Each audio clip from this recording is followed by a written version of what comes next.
It is time now to bring in our State House political insiders. Dave Wilson, our Republican strategist, Antoine Seawright, our Democratic strategist. Hard to believe, but the election, the general election, is a little more than 2 weeks away. Early voting, Antoine, begins on Monday. Well, this will be the first time in our state's history that we can early vote in a presidential general election. Remember, we test drove this during the presidential preference primaries thanks to a bipartisan effort at our state capitol. And I think the people of South Carolina, no matter where you fall on the political spectrum, should take advantage of early voting. 8:30 to 5:30, Monday through Friday, in all locations, all 46 counties around the state. That's going to be really important because this is a barometer. Oftentimes we see on the campaign side to see, okay, what areas are showing up, who's not showing up, because as we talked about at last election, when you start seeing how those early numbers come in, it's a good indicator about how the rest of the election is going to go. But we should not just focus on early voting. We should encourage all of our citizens to make a plan to vote. That includes going to www.scvotes.org to make certain you know where your precinct is, who you're voting for, and get a snapshot of what your ballot looks like, because the sample ballot is on the website. And the most important other thing is this: don't go by yourself. Take somebody with you, because voter turnout is so vitally important when it comes to elections. We talked about this the other night, Antoine and I did at an event here in Columbia, where we talked about voter turnout at 13% in our primaries. That means 1 out of 8 people was voting. Right. All right. I want to get your take on the presidential race. I mean, I've seen the polls. You guys have seen the polls. Antoine, where do you think we are right now, a little more than 2 weeks away? Oh, I think we're still going to be on a roller coaster ride between now and the week before the election. I do think it's a true toss-up.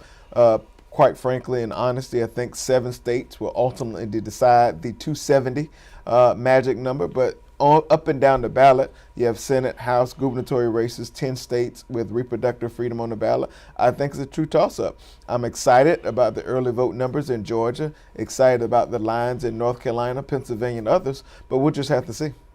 I think when you start looking at this particular race right now, it is a neck and neck. I mean, the numbers are swaying back and forth, but if you start taking a look at where are dollars being spent, you know, word came out today that the Harris campaign is transitioning a lot of dollars over to Pennsylvania, and I think Pennsylvania is going to be, ironically, the keystone to this entire election as to whether or not we're going to see it fall towards Harris or fall towards Trump. What I feel very good about is candidate quality.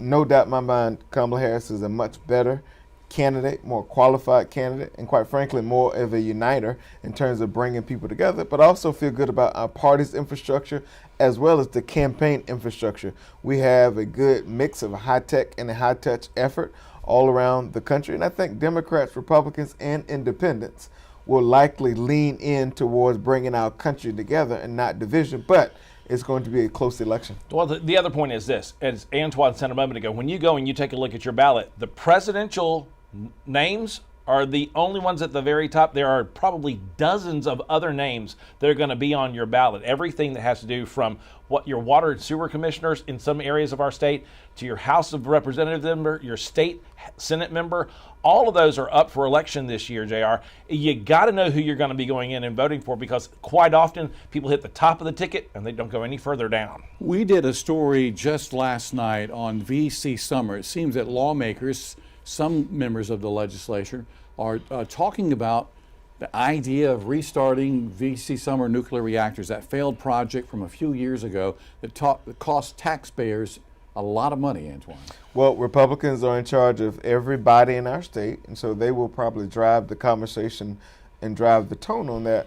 But I do think as a state and as leaders in the state, we're going to have to evaluate energy in the state. We're producing things more. Manufacturing has become key thanks to a lot of the investments that have come down from the federal government by way of the Inflation Reduction Act. In some places, we're known as the battery capital of the world. So that puts strain on the system. So we're going to have to figure out how do we produce energy again, and that may be one of these solutions. But I think we're a long ways away from making a decision. Well, you also take a look at population changes. We're at almost 5.4 million people living in South Carolina now. You think about the data systems. Google's got their spot here. Amazon has a data center here. But you think about it, too, from the standpoint of any sort of transportation gets made here. Cars, boats, airplanes, tires, batteries, all of these things combined, and that's going to start putting a strain on the system. As a matter of fact, the state of South Carolina developed the SC Nexus office in the Department of Commerce to really start going, how do we address the energy issues so we don't end up with brownouts and blackouts somewhere along the way because we don't have enough energy in the system. Do you agree with Antoine? We could be a long ways away from something to do with VC Summer right now? I think VC Summer right now is just one of those ideas they're throwing up in the air. Will it go anywhere? Good question. Probably not right now because there's just too much heartburn that's left over from the millions and millions of dollars that South Carolinians lost. And you can summarize all of this by saying simple growing pains. Yeah. Our state is growing. It's a good thing. We're producing things more. Our economy is growing. And that along with growth comes a little bit of pain at times. All right, Dave, Antoine, as always, guys, thank you so very much Thanks, for Aaron. your time. And for more things, politics, and for what's going on at the State House, you can always go to our website tonight. That's WLTX.com. Stay with us. We're coming back in just a moment.